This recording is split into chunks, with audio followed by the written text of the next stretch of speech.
बिस्मिल्लाह वस्सलातु वस्सलामु अला रसूलिल्लाह। एक सवाल हमारे पास है कि ये जो टूरिस्ट होते हैं, ये सैर व सयाहत करने वाले लोग मुख्तलिफ ममालिक में जाते हैं, तो ये जब सैर व सयाहत के लिए जाते हैं तो बाज़ औक़ात ये गिरजे में चले जाते हैं, ईसाइयों के गिरजों में चले जाते हैं, इसी तरह सिखों के गुरुद्वारे में, हिंदुओं के मंदिर में चले जाते हैं।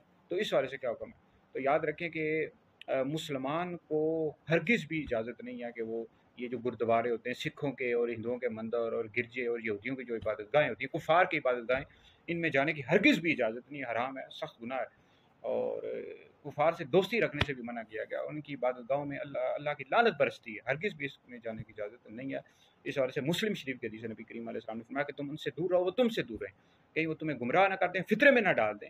और बाज़ औक़ात ये होता है इंसान है, ज़ाहिर बात शैतान वसवसा डालता है, आप उसकी इबादतगाह में जाएँ, सिखों की या हिंदुओं की या ईसाइयों की, और वसवसा आए और शैतान आप इस्लाम से ही जो है यानी ऐसे बदज़न माज़अल्लाह हो जाएँ कि इस्लाम को ही छोड़ दें। ये भी हो सकता है ना, कई लोग हो जाते हैं इस तरह, क्योंकि इनकी जो इबादतगाहें होती हैं उसमें लाइटें लगी होती हैं और औरतें मर्द नाच कूद रहे होते हैं, तो इस तरह भी हो सकता है। लिहाजा हरगिज़ भी ये टूरिस्ट होते हैं सैर व सयाहत करने वाले, पैसों के चक्कर में कि हमें व्यूज़ हासिल होंगे, व्यूज़ मिलेंगे और व्यूवरशिप मिलेगी, तो पैसों के चक्कर में चले जाते हैं। हरगिज़ भी इजाज़त नहीं है भाई, पैसा आता जाता रहता है, हलाल तरीके से पैसा कमाएँ, आखिरत की पकड़ बहुत सख्त है। तो कहीं हमने भी देखा है, ये जो सैर व सयाहत करने वाले लोग होते हैं, ये जाते हैं ईसाइयों के गिरजों में चले जाते हैं, मंदिरों में, गुरुद्वारों में चले जाते हैं, वहाँ वीडियोज़ बनाते हैं, लोगों को दिखाते रहते हैं। इसकी हरगिज़ भी इजाज़त नहीं है, बल्कि हमारे काबिर उलमा ने लिखा है कि इनकी जो मज़हबी रसूमात होती हैं, उनमें तिजारत की गर्ज़ से, मतलब चीज़ बेचने की गर्ज़ से जाना भी नाजायज़ है, मकरूह तहरीम गुनाह है।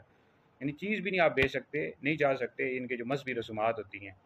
तो इस तरह हमारे कहीं हुकूमती जो वज़रा होते हैं और ये लोग जाते हैं और उनके ये जो गुरुद्वारे होते हैं या मंदिर होते हैं, उनको ठीक कर रहे होते हैं, उनकी इमारतों को तमीर, भाई इसकी हरगिज़ भी इस्लाम हरगिज़ इजाज़त नहीं है। भाई आप उनको तबलीग करो, भाई उनको कहो कि आप लोग इस्लाम में दाखिल हो, कलमा पढ़ो, और ना कि उनके जो है ना गुरुद्वारों मंदिरों को में जाओ, वीडियोज़ बनाओ, उनको ठीक करवाओ।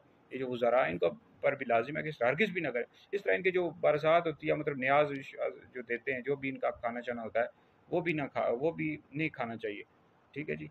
तो बहरहाल ये है कि हाँ, खुश अखलाक़ी के साथ मिलें, अगर आपसे मिलते हैं तो, ताकि इस्लाम के हवाले से मालूमात इनको दें, ताकि हो सकता है कलमा पढ़ लें। तो अखलाक के साथ पेश आना चाहिए, कुफ़ार के साथ, हिंदुओं सिखों के साथ। लेकिन इनके जो इबादतगाहें होती हैं, इनमें हरगिज़ भी जाने की इजाज़त नहीं। अब तक जो जा चुके हैं उन पर तौबा लाज़िम है, भाई तौबा करें। हो सके तजदीद ईमान भी कर लें, तजदीद निकाह भी कर लें।